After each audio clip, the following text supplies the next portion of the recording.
অসমৰ স্মাৰ্ট আৰক্ষীয়ে নোৱাৰিলে দিল্লী ক্ৰাইম ব্ৰাঞ্চে গ্ৰেপ্তাৰ কৰিলে দুলাল বৰাক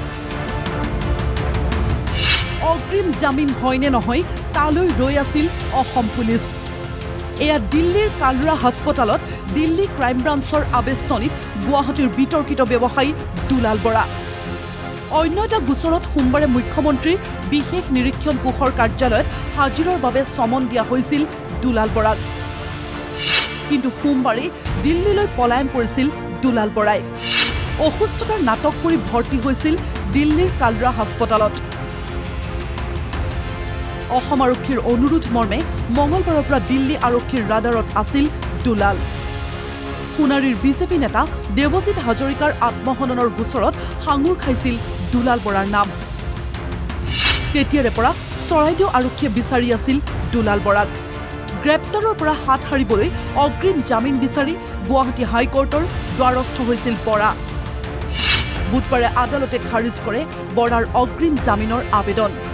লগে লগে অসম আৰক্ষীৰ অনুৰোধ মৰ্মে দিল্লী ক্ৰাইম ব্ৰাঞ্চে কালৰা হাস্পতালতে গ্ৰেপ্তাৰ কৰে অভিযুক্ত দুলাল বৰাক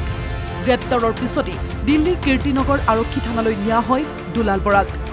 গ্ৰেপ্তাৰৰ প্ৰায় ২.৫ ঘণ্টা পিছত কীৰ্তিনগৰ আৰক্ষী থানাত উপস্থিত হয় চৰাইদেউ আৰক্ষীৰ এটা দল বুধবাৰে পুৱাই দুলাল বৰা সন্দৰ্ভত মুখ্যমন্ত্ৰীৰ প্ৰতিক্ৰিয়া আৰটিআই কৰ্মী নহয় অপৰাধী হিচাপে গণ্য কৰক দুলাল বৰাক আমি কেবিনেটত এটা আলোচনা কৰি আছো যাতে দুলাল বৰাৰ কোনো আৰটিআই উত্তৰ আৰু ৰাইজে নিদিয়ে আমি চৰকাৰী ডিপাৰ্টমেণ্টবিলাককো মানা কৰিব খুজিছো যাতে দুলাল বৰাৰ কোনো ৰিপ্লাই নিদিয়ে আৰু আমি কমিশনকো আমি ৰিকুৱেষ্ট কৰিছো যাতে দুলাল বৰাক তেওঁলোকে ক্ৰিমিনেল হিচাপে ট্ৰিট কৰে আৰটিআই কৰ্মী হিচাপে যাতে ট্ৰিট নকৰে আৰু পুলিচে তেওঁক গ্ৰেপ্তাৰো কৰিব মুখ্যমন্ত্ৰীৰ প্ৰতিক্ৰিয়ালৈ লক্ষ্য ৰাখি এটা কথা স্পষ্ট হৈ পৰিছে আৰটিআইৰ জৰিয়তে পাতি থোৱা ব্লেকমেইলিঙৰ দোকান বন্ধ হ'ব দুলাল বৰাৰ কাকতলীয়াভাৱে মুখ্যমন্ত্ৰীৰ মন্তব্যৰ পাছতে আদালতত খাৰিজ জামিন আবেদন আৰু দিল্লীত গ্ৰেপ্তাৰ দুলাল বৰা আৰটিআইৰ উত্তৰক সাৰথি কৰি দীৰ্ঘদিনে বিভিন্ন লোকক ব্লেকমেইল কৰাৰ অভিযোগ দুলাল বৰাৰ বিৰুদ্ধে দুলালৰ গ্ৰেপ্তাৰৰ পাছতে মুখ্যমন্ত্ৰীক ধন্যবাদ সোণাৰী টাইপাৰ তেখেতক আচলতে দিল্লীৰ পুলিচে গ্ৰেপ্তাৰ কৰাত আমি ধন্যবাদ জনাইছোঁ আৰু মুখ্যমন্ত্ৰী মহোদয় ৰাতিপুৱা আজি প্ৰতিক্ৰিয়া প্ৰকাশ কৰিছিলে যে গ্ৰেপ্তাৰ কৰা হ'ব আৰু আচলতে মুখ্যমন্ত্ৰী মহোদয়ৰ সদিচ্ছাৰ কাৰণে দুলাল বৰা গ্ৰেপ্তাৰ কৰিছে তাৰ কাৰণে মুখ্যমন্ত্ৰী মহোদয়ক ধন্যবাদ আৰু কৃতজ্ঞতা জ্ঞাপন কৰিছোঁ সোণাৰীৰ বিজেপি নেতাৰ আত্মহননৰ গোচৰত ২ পলাতক অভিযুক্ত দুলাল বৰা আৰু সাংবাদিক ৰফিক আহমেদৰ সন্ধানত গুৱাহাটীত বাহৰ পাতি আছিল চৰাইদেউ আৰক্ষীৰ এটা দল দুলাল বৰাৰ দিল্লীত আত্মগোপনৰ খবৰ পাই দিল্লীলৈ উৰা মাৰিছিল দলটো ইপিনে বুধবাৰে গুৱাহাটী উচ্চ ন্যায়ালয়ে আনজন অভিযুক্ত সাংবাদিক ৰফিক আহমেদৰ অগ্ৰিম জামিন মঞ্জুৰ কৰে মন কৰিবলগীয়া যে বিজেপি নেতা দেৱজিৎ হাজৰিকাৰ আত্মহননৰ গোচৰত ইতিমধ্যে গ্ৰেপ্তাৰ হৈছে প্ৰাক্তন বিডিঅ ৰঞ্জিত বুঢ়াগোহাঁই আৰু দুলাল বৰাৰ পৰ্টেলৰ সাংবাদিক পৰিস্মিতা ফুকন মঙলবাৰে ৰঞ্জিত বুঢ়াগোহাঁই আৰু পৰিস্মিতা ফুকনৰ ৩ দিনৰ আৰক্ষী জিম্মাৰ ম্যাদ শেষ হোৱাৰ পাছতে দুয়োকে ন্যায়িক জিম্মা প্ৰদান কৰি কাৰাগাৰলৈ প্ৰেৰণ কৰে আদালতে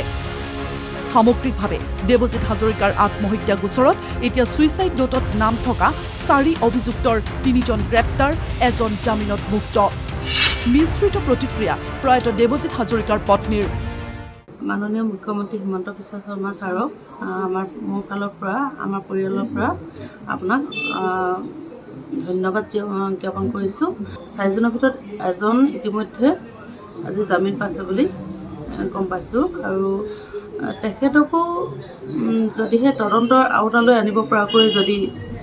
গ্ৰেপ্তাৰ কৰিব পৰা হ'লহেঁতেন মানুহজনৰ লগত জড়িত হৈ থকা কিছু কথা ওলালেহেঁতেন বুলি মই ভাবিছোঁ এটা কথা ঠিক বিজেপি নেতা দেৱজিৎ হাজৰিকাৰ আত্মহননৰ গোচৰ সন্দৰ্ভত আৰক্ষীৰ তদন্তক লৈ মুঠেও আশ্বস্ত নহয় প্ৰয়াত হাজৰিকাৰ পৰিয়াল ৰাইজ আৰু স্থানীয় বিজেপি কৰ্মী মঙলবাৰে সংবাদমেল পাতি সোণাৰীৰ স্থানীয় ৰাইজ আৰু বিজেপি কৰ্মীয়ে কৈছিল বিজেপি চৰকাৰৰ দিনতেই সুৰক্ষিত নহয় বিজেপি কৰ্মী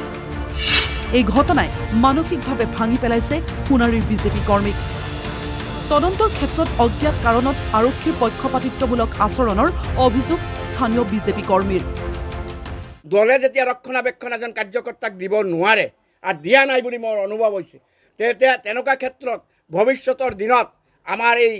চৰাইদেউ জিলাত সোণাৰী সমষ্টিত ভাৰতীয় জনতা পাৰ্টীৰ যিসকল কাৰ্যকৰ্তা আছে তেওঁলোকৰ মনোবল ভাঙিছে আৰু ভৱিষ্যতে তেওঁলোকে এই পন্থাত কাৰ্যকৰ্ম কৰিব বুলি ভবা নাই। সোণাৰীৰ পৰা ময়ূৰ বৰুৱাৰ সহযোগত দিল্লীৰ পৰা মনীষ শুক্লাৰ ৰিপৰ্ট NKTV+।